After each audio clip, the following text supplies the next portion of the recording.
ಅಧ್ಯಕ್ಷರೇ ಉತ್ತರವನ್ನು ಒದಗಿಸಿದಾರ.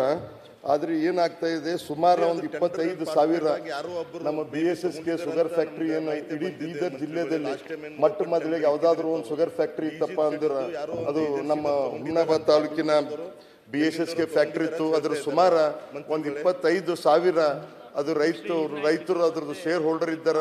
ಅದ್ರ ಕಡೆಯಿಂದ ನಾನು ಹೇಳ್ತಾ ಇರೋದು ಒಂದೇ ಒಂದು ಮಂತ್ರಿಗಳಿಗೆ, ಯಾಕಂದ್ರೆ ನಾರ್ತ್ ಕರ್ನಾಟಕ ಯಾವಾಗೂ ಬೆಳಗಾವಿ ಅಧಿವೇಶನದಾಗ ಆಗಿದೆ, ಬೆಂಗಳೂರು ಅಧಿವೇಶನದಾಗ ಆಗಿದೆ. ಸುಮಾರು ಸಲ CM ಅವ್ರ ಜೊತೆ ನಮ್ಮ ಇನ್ಚಾರ್ಜ್ ಮಂತ್ರಿ, ಸಕ್ರಿಯ ಮಂತ್ರಿ ಮತ್ತು ಅಲ್ಲಿದ್ದಂಥ ಎಲ್ಲ MLA MLC ಅವ್ರ ಜೊತೆ ಲಾಸ್ಟ್ ಟೈಮ್ ಬೆಂಗಳೂರದಲ್ಲೂ ಸೆಷನ್ಗಿಂತ ಮುಂಚೆ ಮೀಟಿಂಗ್ ಇಕ್ಕಿದ್ರು.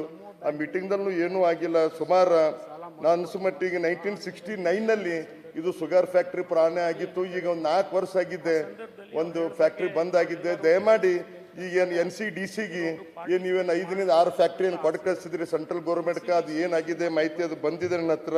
ಮಗರ ಮಂತ್ರಿಗಳು ನಮ್ದೊಂದು ಇದು ಇದೆ, ನೀವು ಯಾವುದೇ ಇದಕ್ಕಾಗಿ ಅಥವಾ ತಾವು ಲೀಸ್ ಆದರೂ ಕೊಟ್ಟು ನಮ್ಮ ಫ್ಯಾಕ್ಟ್ರಿ ನಮ್ಮ ರೈತರಿಗೆ ಅನುಕೂಲ ಮಾಡಿಕೊಟ್ರಂದ್ರೆ ನಮ್ಗೆ ಒಳ್ಳೇದಾಗ್ತದ. ಯಾಕಂದ್ರೆ ನಮ್ಮ ಬೀದರ್ ಜಿಲ್ಲೆಯಲ್ಲಿ ಮೇನ್ ರೈತರದ್ದು ಏನಪ್ಪ ಅಂದ್ರೆ ಶುಗರ್ ಕೇನೆ ನಮ್ಮದು ಜಾಸ್ತಿ ಬೆಳೆಸ್ತಾರೆ ಎಲ್ಲ ರೈತರು.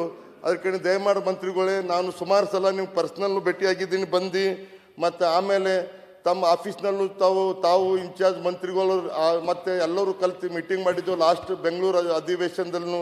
ದಯಮಾಡೋದಕ್ಕೆ ಯಾವುದೇ ರೀತಿಯಲ್ಲಿ ಮುಂದೆ ಬರೋಂಥ ದಿನದಾಗ ನಮ್ಮ ರೈತರಿಗೆ, ಬೀದರ್ ಜಿಲ್ಲೆ ರೈತರಿಗೂ ಅನುಕೂಲ ಮಾಡಿಕೊಡ್ತೀರಿ ಅಂತ ನಾನು ನಿಮ್ಮ ಮ್ಯಾಗ ವಿಶ್ವಾಸ ಸಿಕ್ಕಿ ಬಾರ್ ಕೇಳ್ತಾ ಇದ್ದೀನಿ ಮಂತ್ರಿಗಳೇ. ಜರ ಲೀಸ್ದ್ರ ಯಾರಿಗಾದ್ರೂ ಕೊಟ್ಟು ಈಗ ಆಲ್ರೆಡಿ ಕೊಟ್ಟಿದ್ದೀರ 1 ಫ್ಯಾಕ್ಟ್ರಿ 2 ಫ್ಯಾಕ್ಟ್ರಿ ಲೀಸ್ನಲ್ಲಿ ಕೊಟ್ಟು ಫ್ಯಾಕ್ಟ್ರಿ ಚಾಲನೆ ಮಾಡಿರಿ.